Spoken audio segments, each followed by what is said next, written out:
Hey everybody, this is Future Gun 0311, and today I'm going to be talking about the gear I would typically carry for a weekend long op.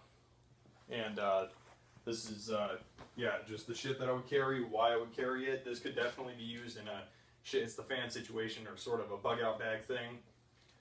Not too crazy about the stigma that follows when you say bug out bag, but it could definitely be used in fucking shitty situation happen. Before I go any further, I'd like to give a shout out to my bro, Robbie Marta. He just started a YouTube channel. I'll link his thing in the description. And he does videos on this sort of shit too, so go check him out. But yeah, I'm going to go over all this stuff, how to pack it, how I pack it, my preferences, shit that I need to get for my bag. So yeah, up here, this is shit that might be on my person or like in my load carrying gear, not necessarily in the pack, but I definitely want to still bring. Excuse my voice crack. So here we've got like a multi-tool, a whistle, some chem lights, a watch, a carabiner, face paint, an ace bandage, an MS-2000 strobe. Just gonna flash it once real quick. So that's for a distress marker, and it's IR as well. Note-taking gear, a compass, a little bit of electrical tape, 550 cord bracelet, fixed blade knife, and this knife actually has a fire striker and a whistle on it too. A little Motorola radio and my binos. My binos might actually be in my bag, but pretty much everything else would actually be in my load carrying gear on my person. I just wanted to throw that in the video. I didn't want to make this like a full loadout video. I might do a follow-up, but I mean, that's shit that you should bring. And I didn't want you to think that I forgot this stuff, but it's stuff that wouldn't necessarily be in my bag. It'd be on my rig. Alright, so first off, I actually want to start with the thing underneath all this stuff is a 5x7 camouflage tarp. It's very extremely useful piece of gear. You can, everybody on my team that I go do this shit with has these kind of tarps. We can string them all together and make big ass freaking shelters out of them. You can waterproof your stuff with them. You can waterproof yourself with them. You can create dry patches on the ground. You can lay them over top of your fighting hole, wrap your sleeping bag in them, whatever you want to do. So they're extremely useful, and I always make sure to pack these on the top, no matter which pack I'm using. I always put the tarp on top. That way, if we do run into inclement weather, the tarp might be something you need to access quickly. You know, once you find an area that you're going to camp out, that's got to be something you're probably going to want to grab that and start making your shelter right away. But also, if you have it at the top here, if it starts raining onto your pack, it'll waterproof the rest of your shit to an extent. It might still get through a little bit, run off the sides, but it's not going to get completely waterlogged. If you have the tarp packed at the top, it will waterproof your stuff to an extent. Another good thing to have is black hefty trash bags. It's something I don't have right now with this gear, but it's something you should definitely bring because they pack up to about yay big and they can be cut and used for almost anything when it comes to waterproofing. Alright, and now I'm going to talk snivel gear, and this would usually go right underneath my tarp in my pack because this is something, keep in mind, you're going to pack the shit that you might need to access quickly closer to the top or on one of the external pockets. So this would be right underneath the tarp. This is a M65 jacket liner. It's already October. We operate in the mountains of Colorado. It gets fucking cold there at nights. We're already hitting in the 40s and 30s at night, which isn't like brutal, obviously, but it's pretty fucking chilly. So, I mean, you definitely got to bring stuff based on your environmental factors. That's a factor I have to deal with that you might not have to deal with, so your bag might be different. But yeah, this jacket is very useful. You can wear it underneath the cami top like I'm wearing, no problem. You can wear it by itself. You can roll it up, use it as a pillow. You can wrap yourself in it when you sleep. I do that a lot. But yeah, that's definitely close to the top of the pack because you might need to, if it starts getting chilly, drop your ruck real quick, grab your fucking jacket, toss it on, good to go. Speaking of cold weather stuff, this is the poncho liner or whoopee blanket. Standard Marine Corps issue one in the Marpat pattern. I got it all rolled up and shit. But that can be rolled up with a poncho and turned into a little sleeping bag. Or you can, a lot of guys roll up in them and just use them kind of as their own sleeping bag, little blankie thing. And they're deceptively warm. These are made out of the same shit. And it's very warm. It doesn't look too warm, but it really is. It insulates the shit out of you. This would typically be packed on the outside of either of those packs, just because they take up so much space on the inside. But yeah, and then moving on with snivel gear, cold weather gear, I've got a balaclava here that I kind of have rolled up, but can unroll it real quick like so. So there's my little balaclava, and then I've got my little knit watch cap, and most of your body heat escapes from your head, so wearing a balaclava or a watch cap is a huge thing. It'll keep you way warmer than you think. And those would typically be on my person, like in my cargo pocket or some shit. Here I've got long john pants, long john shirt. If it's cold when we go up there, obviously I'll wear it up there. If it's not too bad when we're up there, I might not wear them, but I usually put them on right before I go to bed because it gets coldest at night. And yeah, it's just good stuff to have. And you know, synthetic obviously, and I keep those towards the bottom of the pack because by the time we're getting ready to go to bed, we've already, you know, broke up in our racks and unpacked most of our shit. The camp is set up, and I definitely have time to grab this stuff, so it's not something that I need to access quickly, so that's why I pack it towards the bottom. Other shit that will be packed towards the bottom are skivvy rolls. Skivvy rolls are a pair of underwear, a shirt, and socks. So I've got two of them right here, which for a weekend long op is more than enough shit that you're gonna need, you know. So yeah, and I'm not gonna freaking talk about how to make a skivvy roll. You can YouTube it.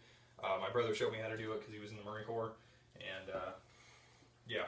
So skivvy roll, good thing to have. It's very effective for space than rolling. Like, I mean, look at this is just socks.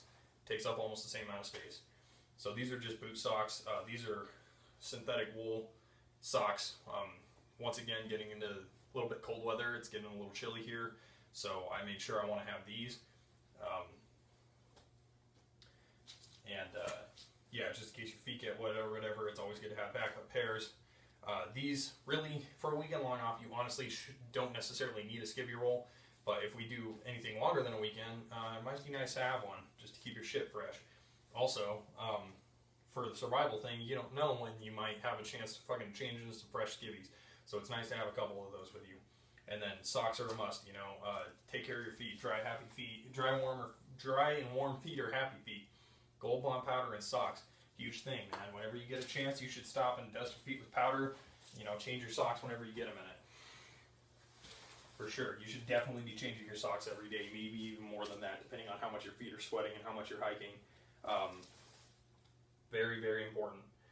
So, yeah, socks. I would recommend having at least a pair of them towards the top, and then like the other pair or pairs can be more towards the bottom. Like this shit is usually on the bottom, and I'll have like one pair on the top. That way I can access them somewhat quickly. Like I said, ease of access. And then this is just a little microfiber towel just to wipe yourself down with, wipe your hands on, you know, wipe sweat off, whatever you got to do. So that's pretty much it for the cold weather stuff. The shamag is something that would either be in my cargo pocket or around my neck, but that can keep shit from getting into your shirt. If it's wet, it'll keep you cool. If it's dry, it'll keep you warm. It's a very useful piece of gear. Now, that's all definitely stuff that would be like in the main compartment. This row of stuff right here is stuff that I would keep either on these external pockets or on this external pocket or this smaller internal pocket or that smaller internal pocket on my packs. Stuff like this is stuff that might need to be accessed a little bit quicker, but not necessarily like immediately. And it's also usually smaller stuff that I don't want getting mixed in with all the clothes and MREs and shit like that. So I'm going to go like this. Here we've got a bungee cord. As you can see, I've got a bunch more right here, but I generally keep these buried a little bit deeper. This is just a quick grab one to construct a shelter or tie something down real quick. Duct tape, good. You know, you gotta have that towards the top. That way, if you gotta fix or patch something, you can. This is actually neck wrap. This is like some drinks. That's like cocoa powder, tea, and coffee. This is gold bond powder. I already talked about that. These are hand warmers. Like I said, we're getting a little into starting getting in the fall, winter a little bit. It's getting pretty chilly up there in the mountains at night, and you know, it's having freaking cold toes and cold fingers fucking sucks. Like, don't be a tough guy about it. It's shitty. So bring stuff to keep you warm. even if you don't want to bring like insulated boots and big ass gloves and shit. Bring these. You know, I usually keep some in my pockets, and whenever my hands get so cold, I just stuff them in my pockets to warm them up. So that's good stuff to have right there. These are a couple zip ties. I've got a bunch more in my gear itself, but these are just a couple extras I tossed in my backpack. Flashlights, a light source is a must. I recommend bringing more than one flashlight because these things, and you need batteries for them. Because these things run out of batteries, they fucking stop working on you sometimes, the switches go out, so you definitely want a couple of them. This one, I don't know the brand, my dad brought it home from work, and this is just a Duracell one. These are both very bright lights and have the adjustable thing here. They both strobe, and they both have 2 different light settings. So yeah, typically I'll keep one on my person or one in my bag, or both in the bag, it depends. A road flare for signaling, and you can also use this for fire starting because it burns extremely hot, as you can see the little striker top there. As far as fire starting stuff, it's all in a waterproof bag, you'll notice. That's very important, because if your fire starting shit gets soaked, you're fucking screwed. I've got a couple things of matches, magnesium blocking striker, a little bit of lint from the dryer, because that stuff burns extremely easily. And it can make pretty good tinder. You know, you fucking take a little bit of that, throw some pine needles on top of it, light that shit on fire, and, you know, freaking go ahead, throw your trioxane fuel tablets, which I've got some of those in there, and you've got yourself a pretty good fire going, and that shit'll burn. Like, the fuel tablets will burn freaking wet wood if you want to, because it burns, like, ridiculously hot. Also, you know, tried and true, Bic lighter, these get kind of finicky, and they run out of fluid, though, so it's always good to have backups. I recommend bringing more than one of them.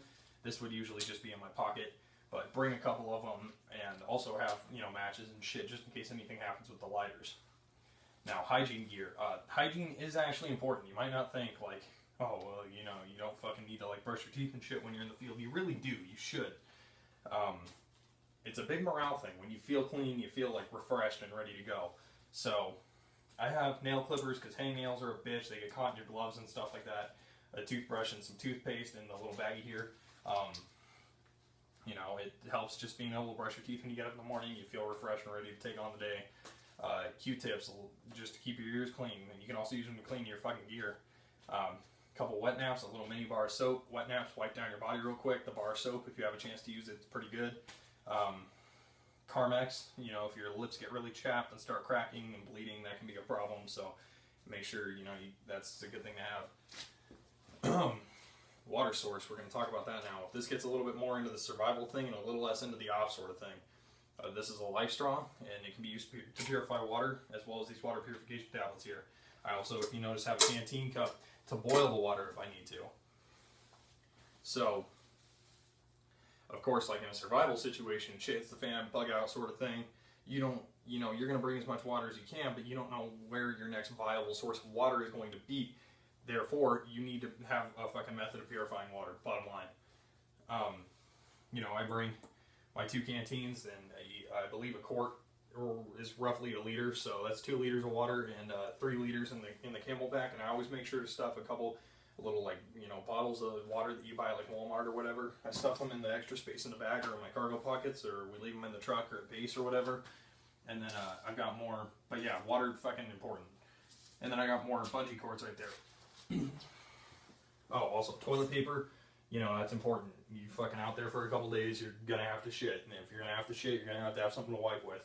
So that's important, and I always keep that easily accessible, because if you guys are just out, you don't have to, like, start digging through your ruck to get your toilet paper. You can just grab it, go shit, get back in line, do what you gotta do.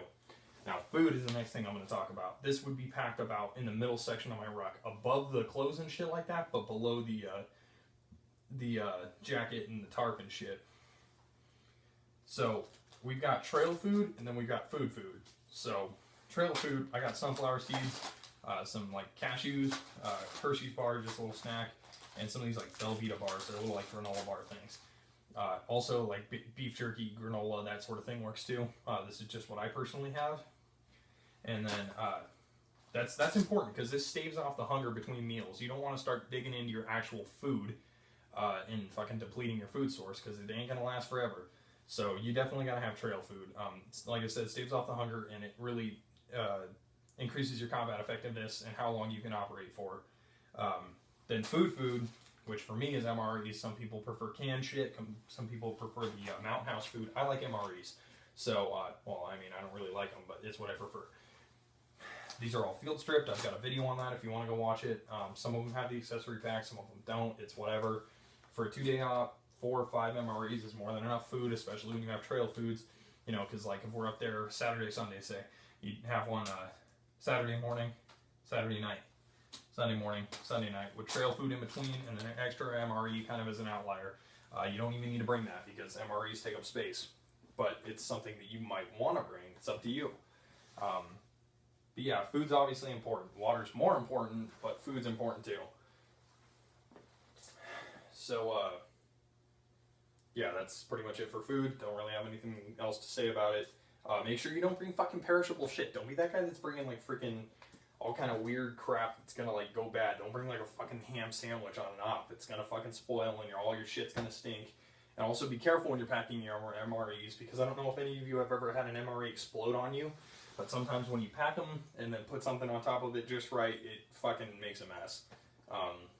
So be careful when you're packing them. This is a first aid kit, just a Curad, like Walmart first aid kit. Nothing insane, it's just for like bites, stings, bumps, bruises, cuts, abrasions, that sort of crap. Nothing like a fucking trauma kit or any crap like that. It's not something I really need for this. If I was going to go like for a Bugout bag, I would, but just for like the op, that's something I would need if this was more geared toward a Bugout bag, which I guess it is, but it's more focused on an op at the same time. So, I mean, like, for a real world situation, it'd be nice to have a trauma kit, but just for the ops, that'll do, you know. It'd definitely be something I'd like to invest in, though. Now onto the packs. You'll see this pack and this pack, big size difference there. This is a medium ounce pack. They're quite large. They're about 2,500 cubic inches. This is it'll be a salt pack. These are only about 2,000 cubic inches, I believe. All right, and gonna wrap it up pretty soon here because the video is long as fuck. So yeah, this is the bag that I'll take pretty much 90% of the time. The only time I would take this is if I was going out there longer than a weekend. Like if we're doing like 4 or 5 days, I can fit like 2-3 days worth of shit in here, no problem. But like 4 or 5, I might need to bring that, because then you gotta get into, or like even a week, then you gotta get into whether or not you're gonna have to bring like extra camis and shit like that, and that takes up a fuckload more space. And this has a huge inner compartment and then these 3 big ass outer compartments, and you can attach shit on that one too. So that's all stuff you gotta negotiate. Like, what are you gonna need to bring? How long are you gonna be out there for? Also, seasonal stuff. When it's cold, you gotta bring a lot more stuff. You gotta bring, if it's cold enough, I'm gonna bring my full M65 system. If it's cold enough, I might bring my fucking big ass sleeping bag and shit like that, just in case you couldn't see those. And that shit ain't gonna fit too well in this or on this. Whereas that stuff can be strapped down or tossed in this pretty easily. Also, if it's really cold, you're gonna want to get an isomat or an inflatable mattress. That way you can strap it to the bottom or whatever. Yeah, that's not a bad idea to throw into one of these too. I just haven't really needed it at this point. It's definitely something I want to get though. Also, something that should be in this video I actually left out is my entrenching tool. An e-tool is a huge thing because you can dig fighting positions and such with them. You can dig little fire pits and such with them. I don't know how I actually spaced that out, but I've got one. I just forgot to show it in the video. That's definitely something you should have though, guys. But yeah, so pack depends on the season and how much shit we're going to need and how long we're going to be out there. Anyway, that's my video on all my shit. And like I said, I didn't want to talk too much about like fucking combat gear, fucking low carrying equipment or clothes or anything like that. I just wanted to talk about the shit that would go in your pack mostly. Thanks for watching. Rate, comment, subscribe.